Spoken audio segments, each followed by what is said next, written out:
दिन किम ऐसा ही करता है। जब मोनी आके वो देखती है तो उसे वो मैसेज मिल भी जाता है, जिस वजह से मोनी को अब इस बात पर यकीन हो चुका था। अगले सीन में हम योंगे को देखते हैं, जो अब पढ़ाई छोड़कर जॉब कर रहा था। लेकिन मोनी को इस बात का डर था कि कहीं दूर जाने की वजह से उसकी दोस्ती भी उससे ना टूट जाए। इसलिए वो ये बात 1999 में बैठे किम को बताती है, क्योंकि एक दूसरे से बातें करते करते उनमें काफ़ी अच्छी बॉन्डिंग हो चुकी थी और वो अपनी अपनी लाइफ की बातें भी एक दूसरे से शेयर करने लगे थे। किम उसे कहता है कि मुझे अपनी फ्रेंड को इम्प्रेस करना है, क्या तुम्हारे पास कोई आइडिया है। वो उसे बताती है कि तुम उससे नरमी से पेश आना और अपना हुलिया दुरुस्त करके जाना। किम मोनी की बात मानते हुए बिल्कुल ऐसा ही करता है।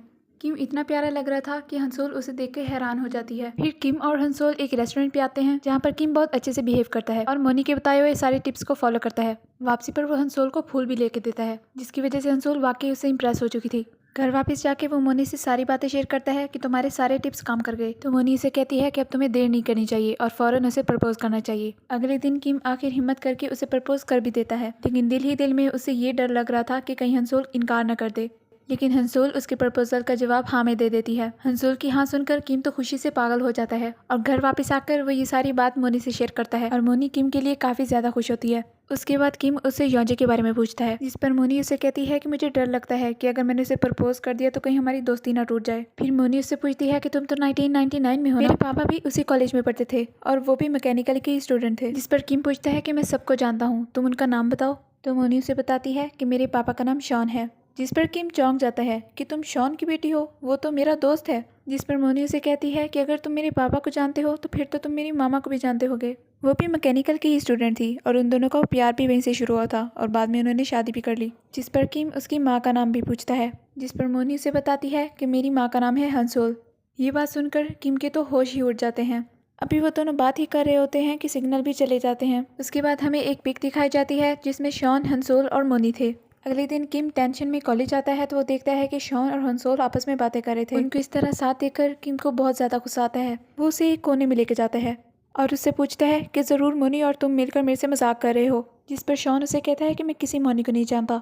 हंसोल भी किम को काफी हैरानगी से देख रही होती है। किम उसका हाथ पकड़कर उसे वहां से ले जाता है। अंदर जाने के बाद हंसोल किम से पूछती है कि वो शॉन से क्यों लड़ रहा था। तो किम उसे कहता है कि तुम छोड़ो, हम दोस्तों के बीच ऐसी लड़ाइयाँ होती रहती हैं।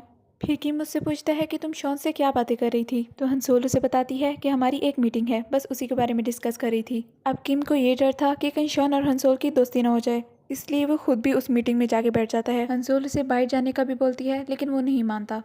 अब किम की ये बातें शॉन भी महसूस कर रहा था, इसलिए वो उसे बाहर बुलाता है। वो उसे कहता है कि मैं तुम्हारी सारी बातें समझ रहा हूँ। तुम मुझ पे और हंसोल पे शक कर रहे हो, इसलिए तुम मीटिंग में भी वहाँ आए। मैंने सोचा भी नहीं था कि तुम हमारी दोस्ती पे भी शक करोगे। ये सारी बातें कहकर शॉन वहाँ से चला जाता है और किम को बहुत गिल्टी फील होता है। अब कई दिन बीत चुके थे, लेकिन किम को अभी भी ये डर था कि कहीं हंसोल उसे छोड़ ना दे। अगले दिन हंसोल उसके घर आती है। किम के पास रेडियो देखकर वो उससे कहती है कि तुम तो जानते थे ना कि मुझे रेडियो कितना पसंद है। उसके बावजूद तुमने मुझे कभी भी नहीं बताया कि तुम्हारे पास एक रेडियो भी है। तो किम उसे बताता है कि ये रेडियो मेरा नहीं बल्कि शॉन का है। जिस पर हंसोल उसे कहती है कि ये तो अच्छी बात है, अब तो मैं उसे से सीखूंगी। उसकी ये बात सुनकर किम और भी ज्यादा चिढ़ जाता है। दूसरी तरफ हम मोनी को देखते हैं, जो अपने माँ बाप की पुरानी पिक्चर्स देख रही थी। उन पिक्चर्स को देख के उसे पता चल जाता है कि किम हंसोल से ही प्यार करता था।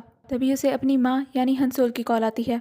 अपनी माँ यानी हंसोल की ज़ुबान से कहानी सुनकर उसे पता चलता है कि किम हंसोल को छोड़ के चला गया था। इस बात को सुनने के बाद से मोनी खुद को कसूरवार समझने लगी। वो अपनी दोस्त योंजी से कहती है कि मुझे ये सब कुछ बातें उसे नहीं बतानी चाहिए थी, क्योंकि अगर मैं उसे ना बताती तो वो पास में मेरी माँ को कभी छोड़ के ना जाता।